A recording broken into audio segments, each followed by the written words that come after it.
This is the story of a bridge. It is a land bridge to China, and its name is Burma. The main span of this bridge, the Burma Road, was started by the Chinese after the Japanese invasion of eastern China in 1937.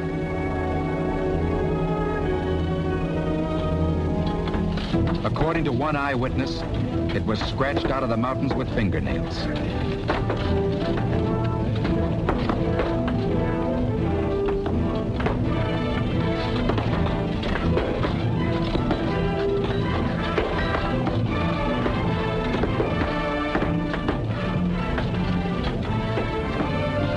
For months, some 200,000 Chinese labored, and many died, so that blockaded China could fight on.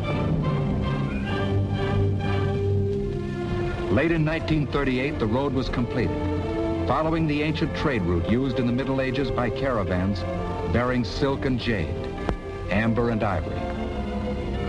Now that route was to be traveled by caravans of guns and fuel, ammunition and food, across the land bridge of Burma to China, to keep that country alive in its struggle against Japan, just as Russia had been kept alive in its battle against Germany by the land bridge of Iran. The Nazis tried to destroy that lifeline, but Iran was saved by the British at El Alamein and by the Russians at Stalingrad. China was not as fortunate. 1 month after Pearl Harbor, the Japanese struck at the land bridge of Burma. This is the story of the destruction of that bridge, and of the men who fought and died to rebuild it, so that China could fight on. A defeated China would mean India invaded and increased pressure on General MacArthur and Admiral Nimitz in the Pacific. The invasion started in January 1942. Both on the ground and in the air, the Japs had overwhelming superiority.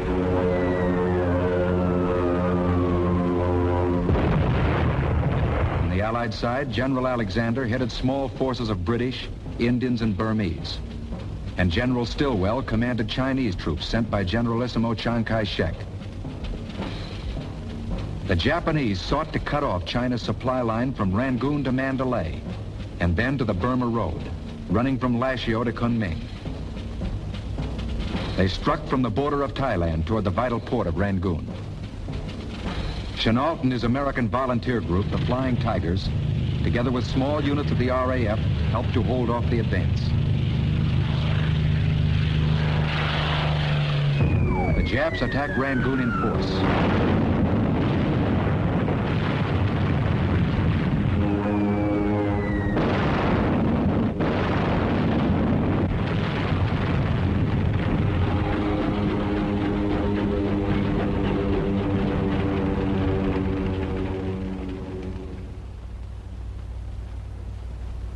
Rangoon fell.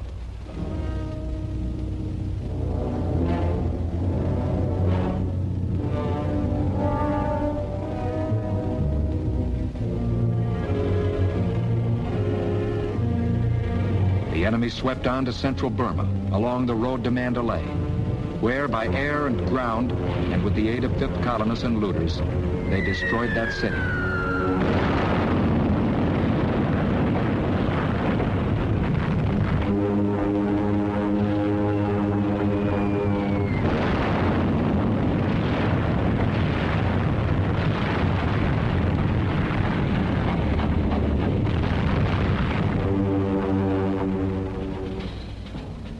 Despite Chinese resistance, they overran the Salween River area on to Lashio, terminus of the Burma Road. By the end of April, they captured the strategically important town of Myitkyina. The Burma Road was cut. Thousands of refugees choked the roads as Alexander and Stilwell were forced to retreat with what was left of their armies.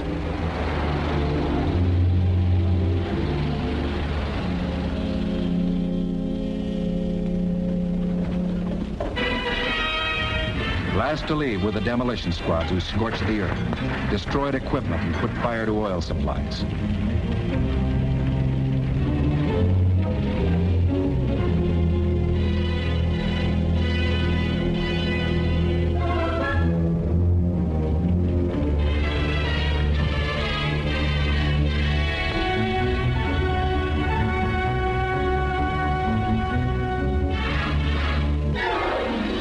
the Allies retreated, there joined with them an ever-growing mass of refugees, Burmese whose homes and lives had been shattered.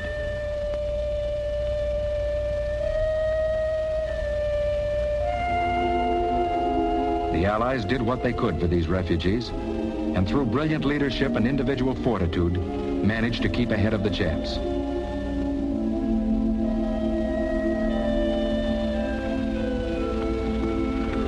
They retreated along elephant trails, through jungle, across rivers and mountains, to the safety of India.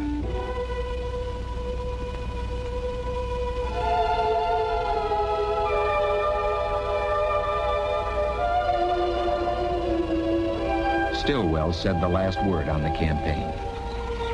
I claim we got a hell of a beating. We got run out of Burma, and it's humiliating as hell. I think we ought to find out what caused it, go back and retake the place.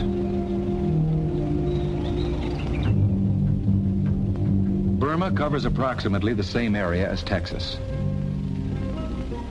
On its western border lies India. On its eastern, China, Indochina, and Thailand. To many, Burma is a land of legend, a shrine of Buddhism with its pagodas, its fabled road to Mandalay, its colorful cities and villages, its strange and picturesque people.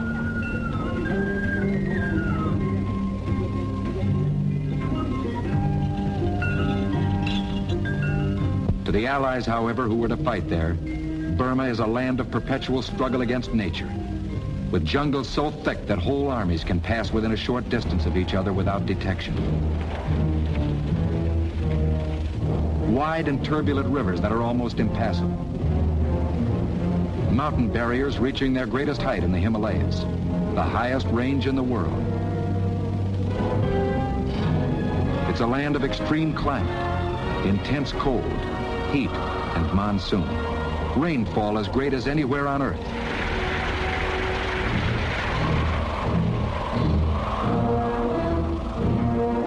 Swamps are breeding grounds for malarial mosquitoes. Cholera, beriberi, typhus, dysentery, tropical fevers and sores plague its inhabitants. This was the land where we were to fight.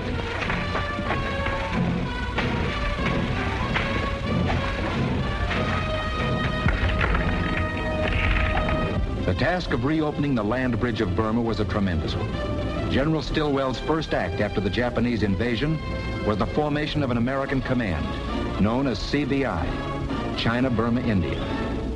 From China came thousands of Chinese. They were carried over the Himalayas by planes of the American Air Force to Ramgarh in India. Here under CBI, a huge training station had been started.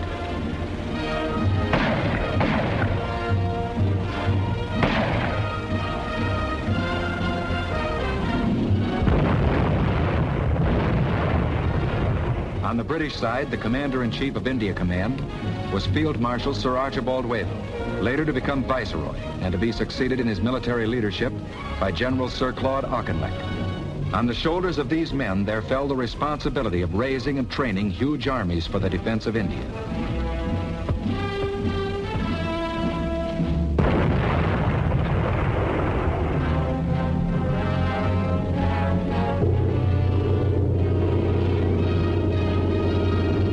It wasn't long before India became a vast armed camp.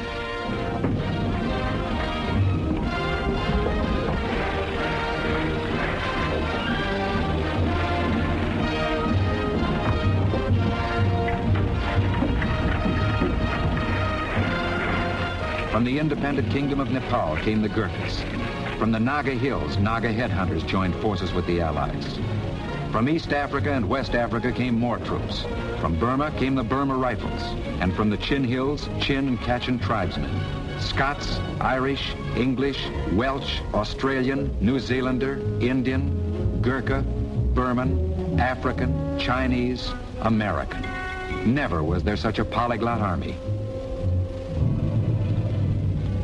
In the meantime, in China, roads packed with refugees gave evidence of the terrific struggle against the Japanese advance.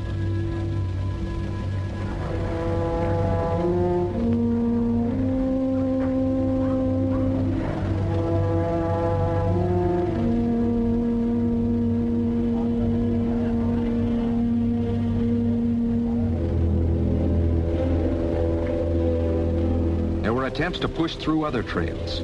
Mule packs were driven over the Himalayas to China at freezing altitudes, but the cargo they could carry was pitifully small, and the time it took incredibly long.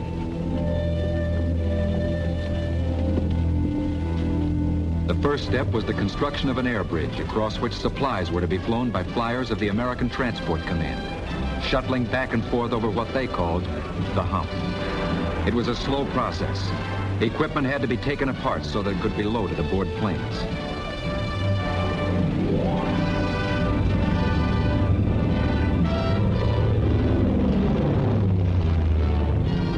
It was flown across Burma over the Himalayas to Kunming in China. Enemy interception, particularly from the important air base at Myitkyina, denied them a direct line and forced them north over a much higher route.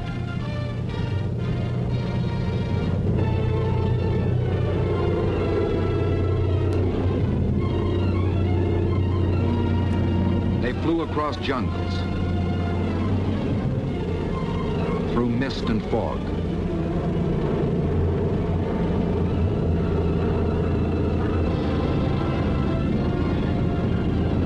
over mountains, often at heights of over 20,000 feet, with the menace of Japanese planes ever present. They made a sky bridge 525 miles long over the roof of the world and carried across in unarmed transport planes the vital supplies needed by the American and Chinese air forces and the Chinese armies. But it wasn't enough. There was still desperate need for a land bridge. So at the end of 1942, a road was started. The Ledo Road. Starting at Ledo in northern India, the plan was to drive through jungles, rivers, mountains, and Jap opposition to a juncture with the Burma Road. A supply route would then be forged from Calcutta to Ledo by rail, across the Ledo-Burma Road to Kunming, and thence to Chongqing in China. Burma's mountains, rivers, railways, and highways extend from north to south. To push through this new road, the Allies would have to fight against the grain from west to east. The Ledo Road was begun by a handful of men facing a task that had been called impossible.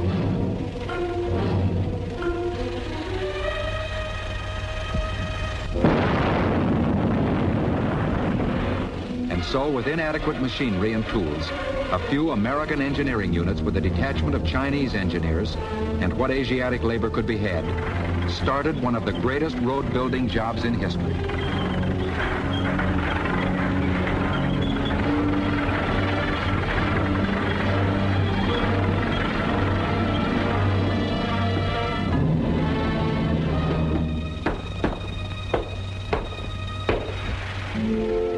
Again and again, they saw their work collapse as the monsoon washed away whole stretches. But the road inched along.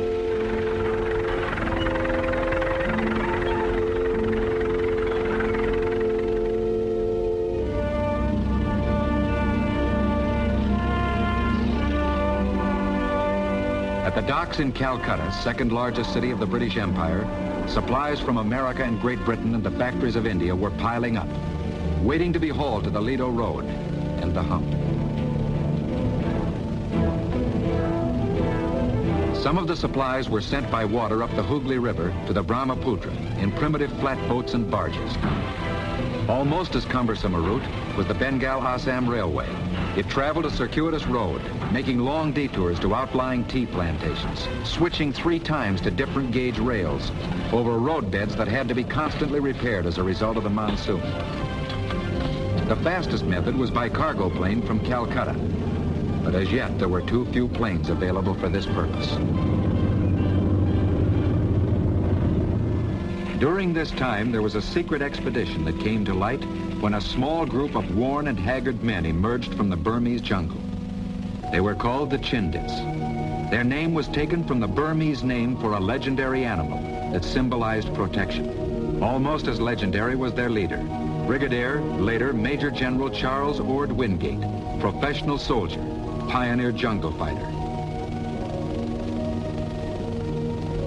In the beginning of 1943, with complete secrecy, he had led British and Indian troops behind the enemy lines into the heart of Burma, across the Chindwin River to the Irrawaddy, a distance of 200 miles on foot.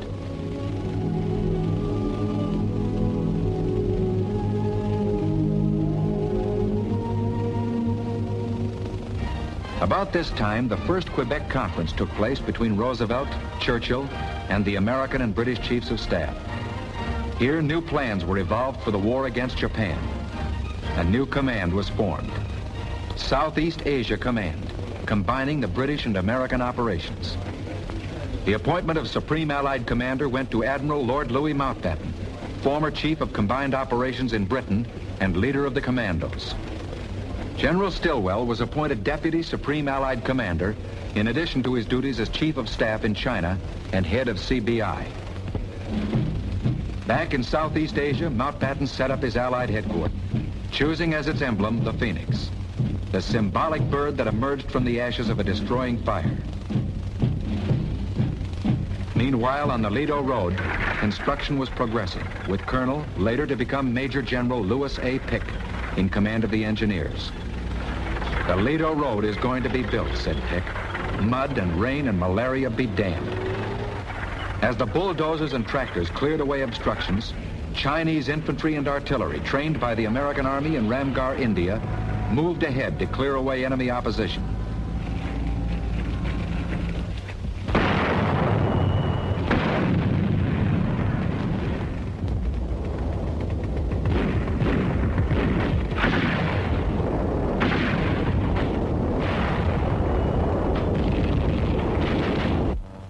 Along this route, another great engineering project was starting.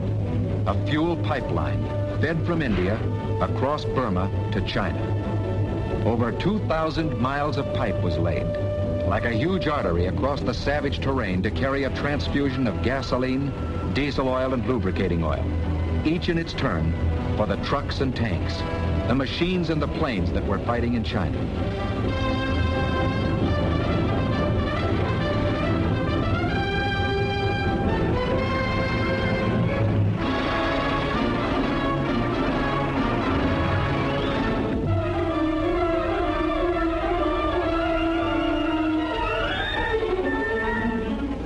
During this time, a campaign was being waged against another enemy in Burma, the enemy of disease, with its deadly spearhead, the malarial mosquito, which had taken a huge toll of the fighting men. It was necessary to cut these communication lines too.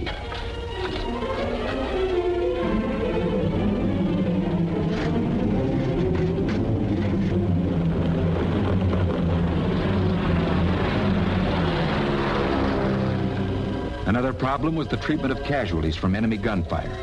Wounded men were sometimes carried miles by foot, by raft, mule, jeep, truck, ox cart.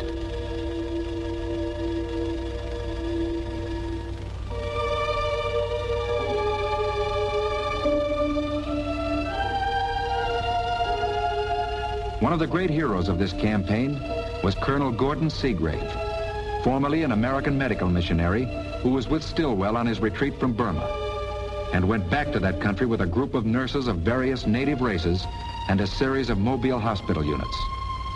Seagrave and his men and women performed operations under the most primitive conditions.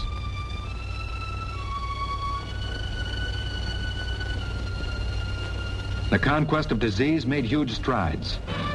Now the conquest of the Japs had to keep pace. More and more Chinese were being trained at Ramgarh in India and at Kunming in China. These were to become part of the Yunnan force that were to strike at the enemy from the China-Burma border across the Salween River. In northern India, the Chinese-American Composite Wing had been organized by Major General Claire Chennault for the Generalissimo. A picked group of American volunteers was instructing Chinese pilots and crews to fly the latest types of planes.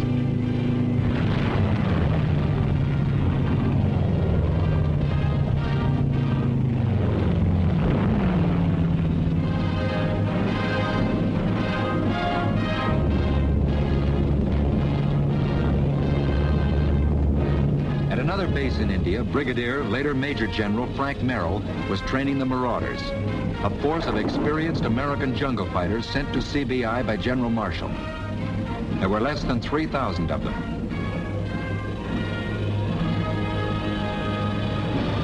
At a secret airfield in Assam, planes and gliders assembled for another American unit, the 1st Air Commando Force, sent by General Arnold. It was commanded by Colonel Philip Cochran, known to millions as Flip Corkin in Terry and the Pirates, and by Colonel John Allison, formerly of the Flying Tigers. Cargo planes shuttled back and forth over the hump to China. Advanced troops in the Ledo Road drive were supplied from the air by the Troop Carrier Command. Supplies were carefully packed according to weight, size, and breakableness. Then they were loaded on planes with parachutes attached. Now to find the men hidden in the jungles that needed these supplies.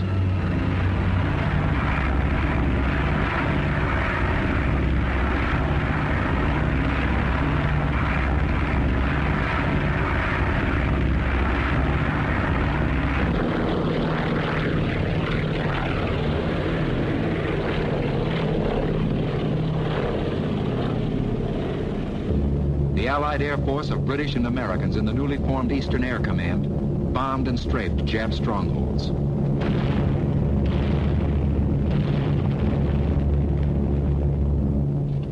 In India and in China, huge air bases were being built for a new and powerful weapon, the B-29 Super Fortress. Thousands of Asiatic laborers, men, women, and children, used whatever tools they could find, no matter how primitive.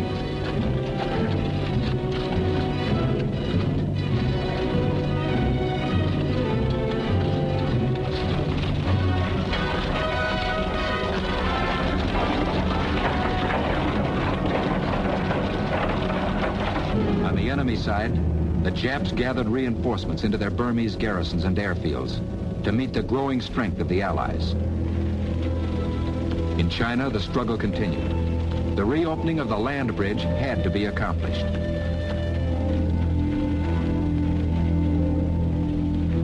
In the early part of 1944, the Supreme and Deputy Supreme Allied commanders met and laid out a plan of action for this reopening. The British Indian 14th Army in the Arakan, in order to hold the southern front more effectively, was to extend its frontier lines down the Akyab Peninsula. Simultaneously, Stilwell's Ledo forces of Americans and Chinese were to speed up the Ledo Road campaign with a drive on the strongholds of Mogong and Myitkyina. To aid in this purpose, the American marauders, led by Merrill, were placed under Stilwell. A third coordinating operation was a penetration from the air, in which Wingate's British and Indian Chindits were to be flown into the heart of Burma to land behind and cut enemy supply lines. For the fourth and last phase of the plan, the Chinese Yunnan force would strike from the China-Burma border across the mountains and jungles of the Salween River area in order to reopen the Burma Road for a juncture with the Ledo Road. Now the plans were laid, and the stage set for the reopening of the Burma land bridge. The first step was taken on the Arakan front, when the 14th began its march down the Akyab Peninsula.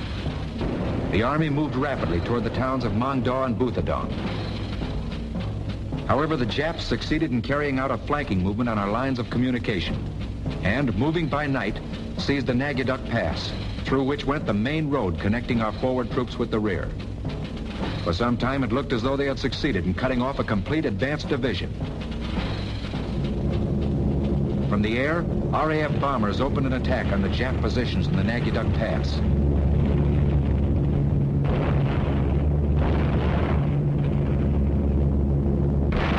Meanwhile, the 7th Indian Division, using tanks for the first time in this campaign, attacked the same objective in that vital pass.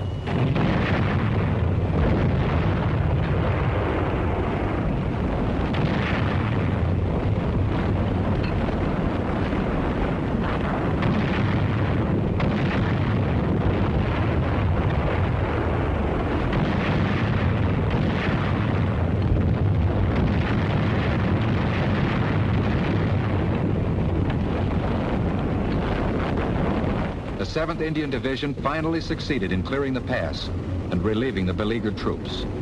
Once again, our lines of communication were reopened. By the time the monsoon broke on the southern front in June, The 14th Army had destroyed nearly 7,000 of the Japs' finest troops, and it extended Allied lines to form a powerful defense block.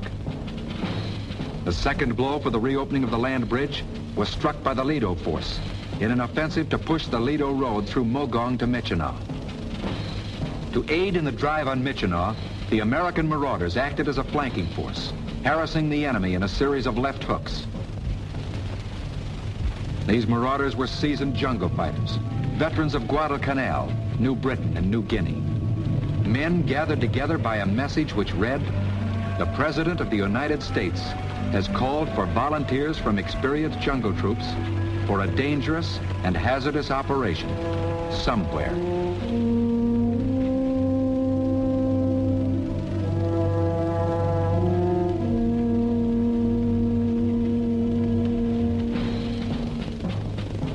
On March 5th came the third blow, an aerial penetration of Burma. The plan was to fly a detachment of American engineers in gliders 200 miles into enemy-occupied territory and land them on jungle strips, which they would convert into airfields. Once these airfields were prepared, transport planes would fly in a force of Chindits. Patrols would then fan out, cut Jap communication lines, and harass the enemy from the rear. British General Wingate, in command of the Chindits, arrived at Lalagat to discuss final plans with American Colonel Phil Cochran of No. 1 Air Commandos. Supplies of all kinds were loaded, including bulldozers and equipment for the use of the American engineers in constructing airstrips in the jungle.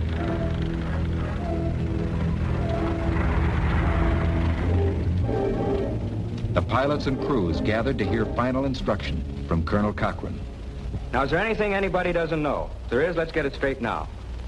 Okay, now just before I came over here, I had our final meeting with the British ground troops that you're going to take in there tonight. And I talked to the guy that's got the red flare that you know is going to be shot off if there's too much interference with the first few gliders that land.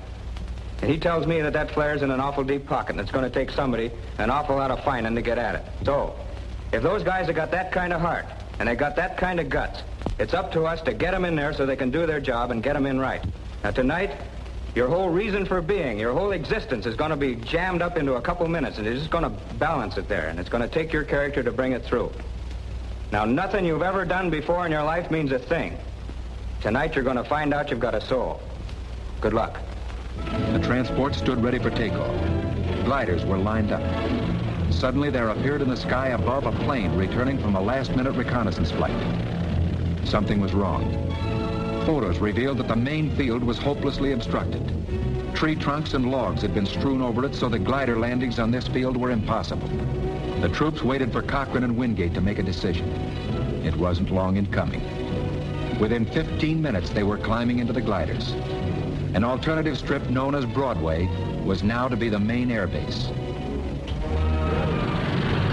At dusk, the first planes took off, each transport towing twin gliders.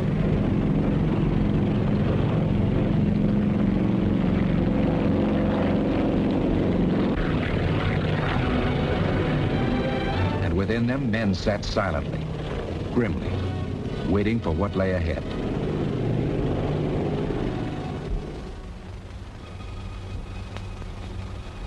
When the sun rose over Broadway, it revealed a field littered with wounded gliders. There were wounded men, too, and some beyond wounds.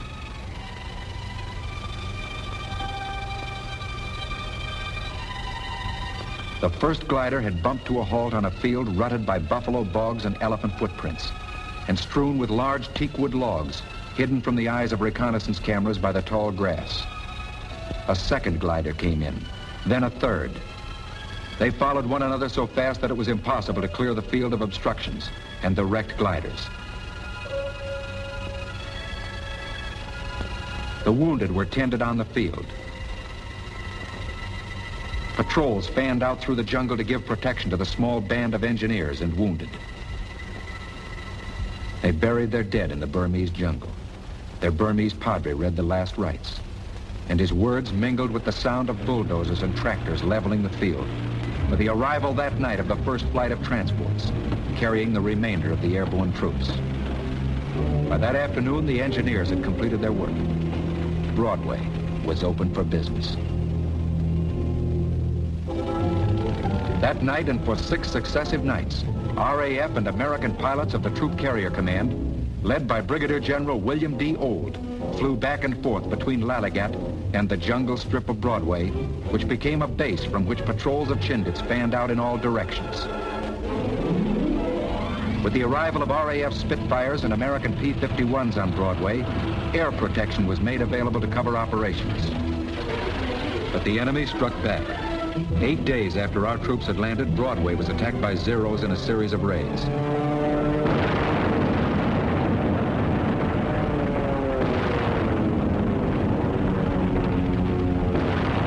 American and British planes landed and took off within close range of the Japs. The enemy succeeded in capturing the far end of the field, but were held there by Allied ground and air fighters, their wings armed with bazookas.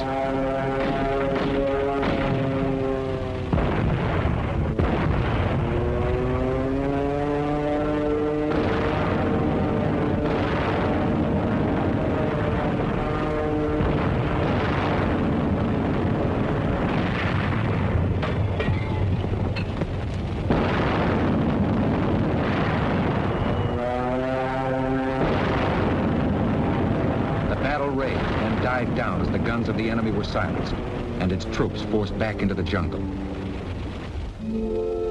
General Wingate had paid one of his many visits to Broadway about this time. On his return flight to his base, his plane crashed in the jungle in Assam. Broadway, an airfield carved out of the jungle, stood as a fit memorial to General Charles Ord Wingate. Early in March, the Japs made an attempt to regain the initiative.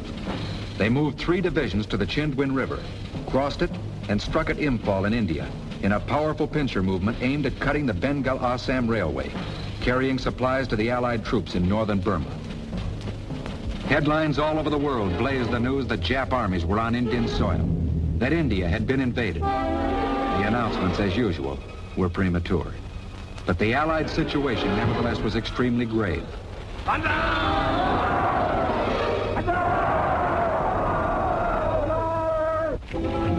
Reinforcements were desperately needed.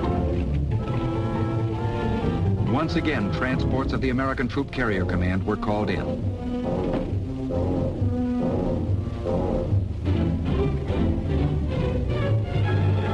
An entire Arakan division with mules and supplies were carried 230 miles by air from one fighting front to another.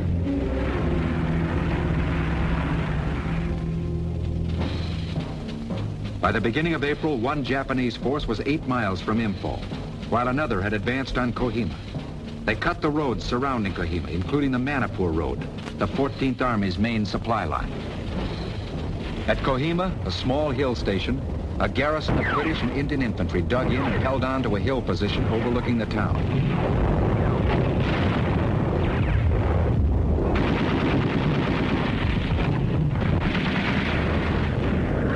Conserving ammunition, the garrison held on. Daily transports brought over ammunition, food, water, and vital medical necessities. The hill soon became known to the troops as Parachute Hill. For 13 days, the garrison held out against a force 3 times its strength.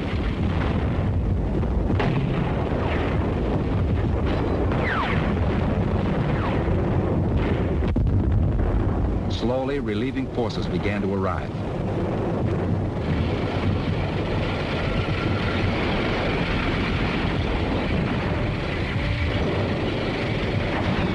Until finally, the infantry could take the initiative.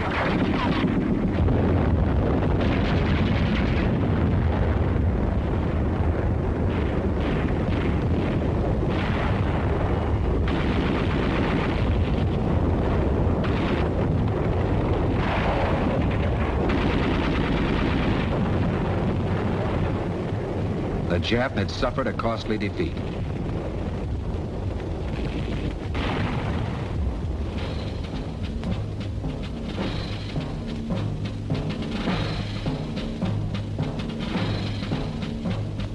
However, before the Jap attempt to cut their supply lines failed, the Ledo force and the Marauders had continued their drive. The Chinese were now in the Mogong Valley, advancing on the important enemy supply base of Mogong. The marauders, in their 700-mile march, were moving on the town of Michino, with its strategically valuable air base. The attack on Mogong began at dawn of the 23rd of June.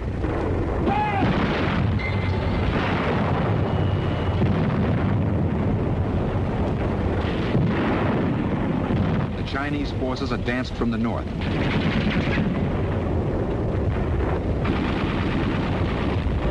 While a Chindit force that had pushed up from Broadway struck from the southwest.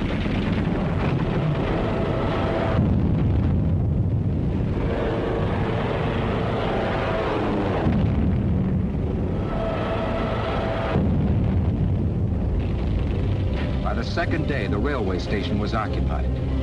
Then, on the third day, the Chinese and Chindit forces linked up.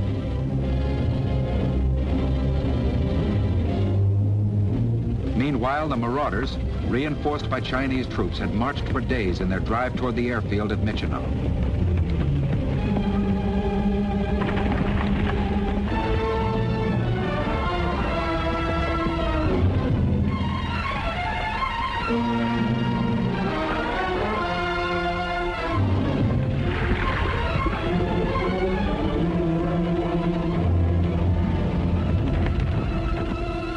The enemy was apparently taken by surprise and withdrew to the town 2 miles east.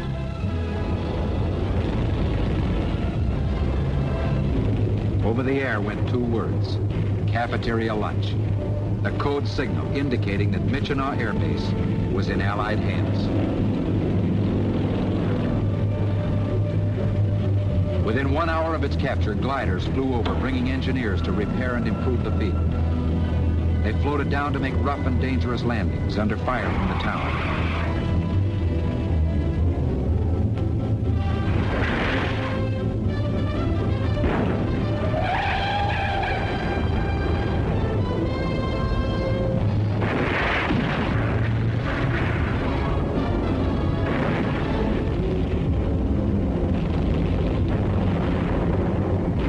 The engineers went to work as Chinese troops manned defense positions around the field.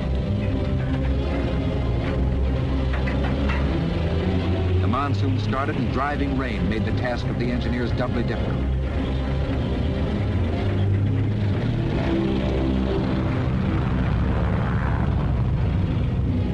Stilwell arrived for a conference with Merrill. Now, with the elimination of enemy interception from Michino, cargo planes could fly to Kunming in China on the southerly and more direct route, at lower altitudes and with increased tonnage. However, before the air base could be operated effectively, the enemy had to be routed from the town. Michino was pounded from the air by fighters and bombers. On the ground, American marauders and Chinese troops pounded the town with what little artillery they had.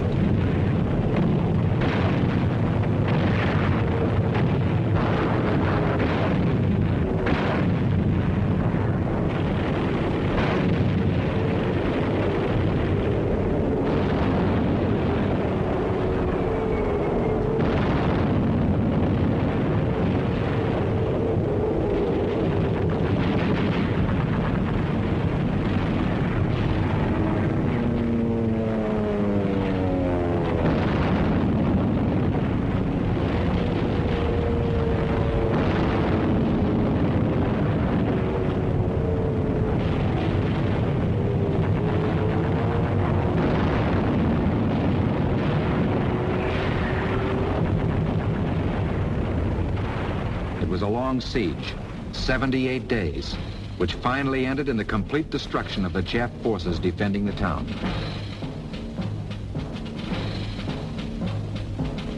While the advance on Michino was taking place, the 4th Allied blow was struck. A thrust from the China-Burma border through the Salween River area by the Yunnan Chinese Expeditionary Force. The object of this blow was to clear the way for the eventual linking up of the Burma and Ledo roads.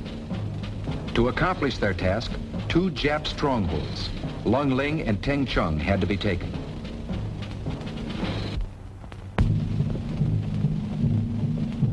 On the morning of May 11th, the offensive started. 5 Chinese columns, together with a U.S. Army operations staff, crossed the Salween River.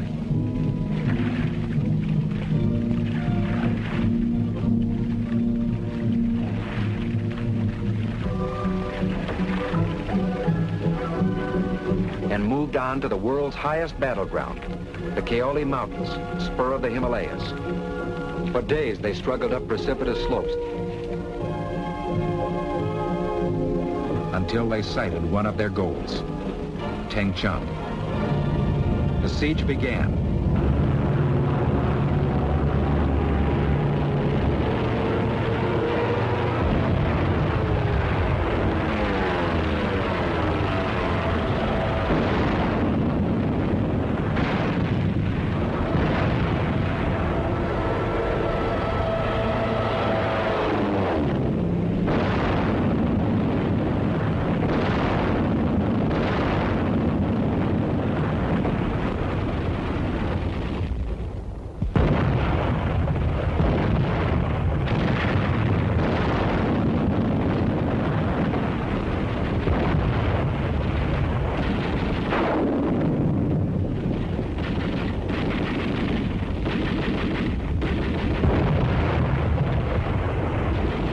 Jap soldiers driven from pillboxes streaked for cover, but machine guns picked them off as they ran.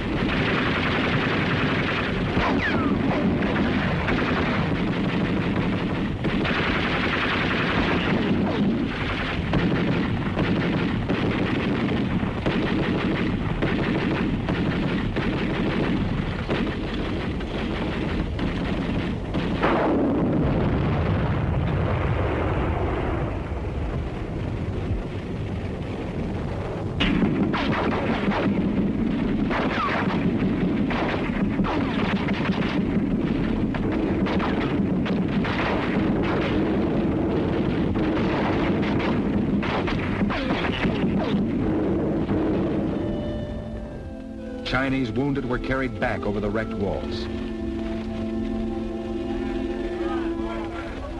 There were no Jap wounded, only dead, except for a handful of prisoners.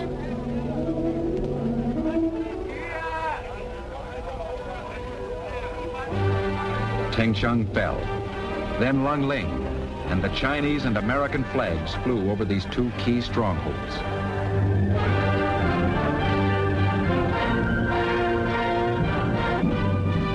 B-29s that had come to China and India were striking at Burma, Sumatra, Java, Manchuria, flying the longest missions ever undertaken.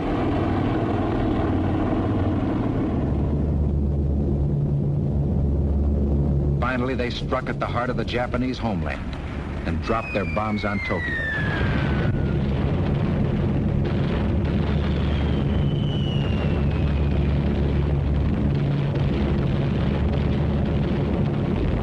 The Japs struck back in a new China offensive.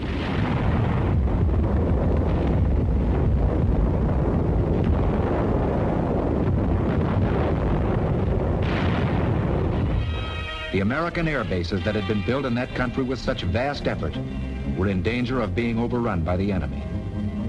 There was barely time to destroy supplies and installations.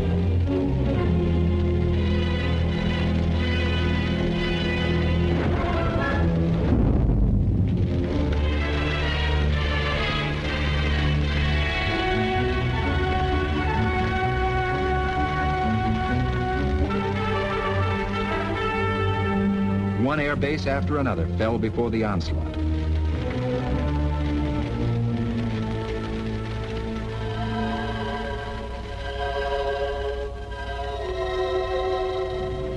Once again, roads and rails were packed with fleeing refugees.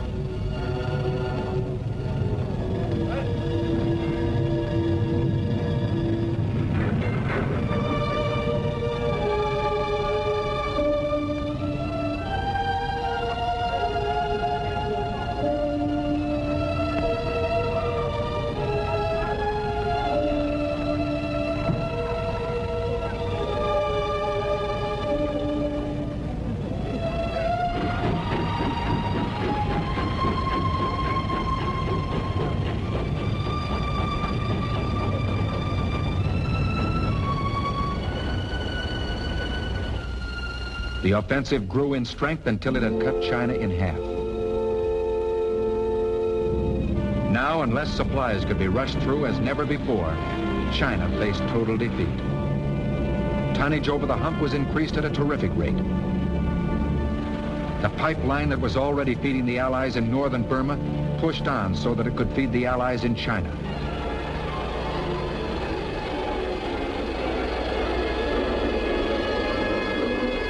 And on the Ledo and Burma roads, with enemy opposition being cleared away, the engineers raced at top speed to reach the point where the two roads would meet.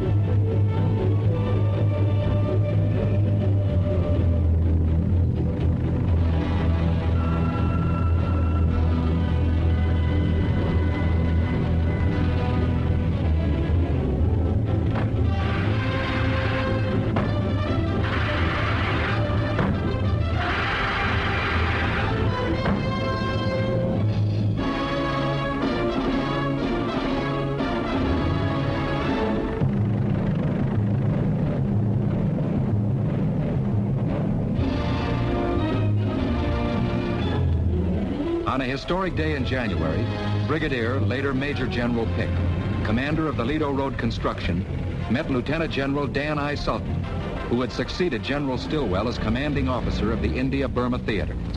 General Sultan, the Ledo Road's open. We have a convoy formed. I'd like your permission to take it through to China.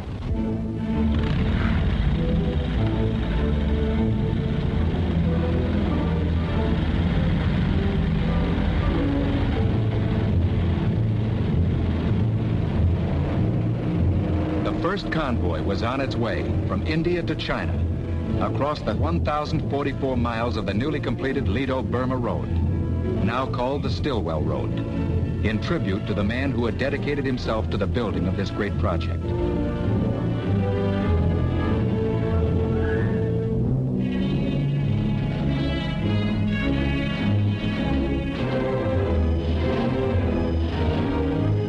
After a 24-day journey, the convoy arrived safely in Kunming.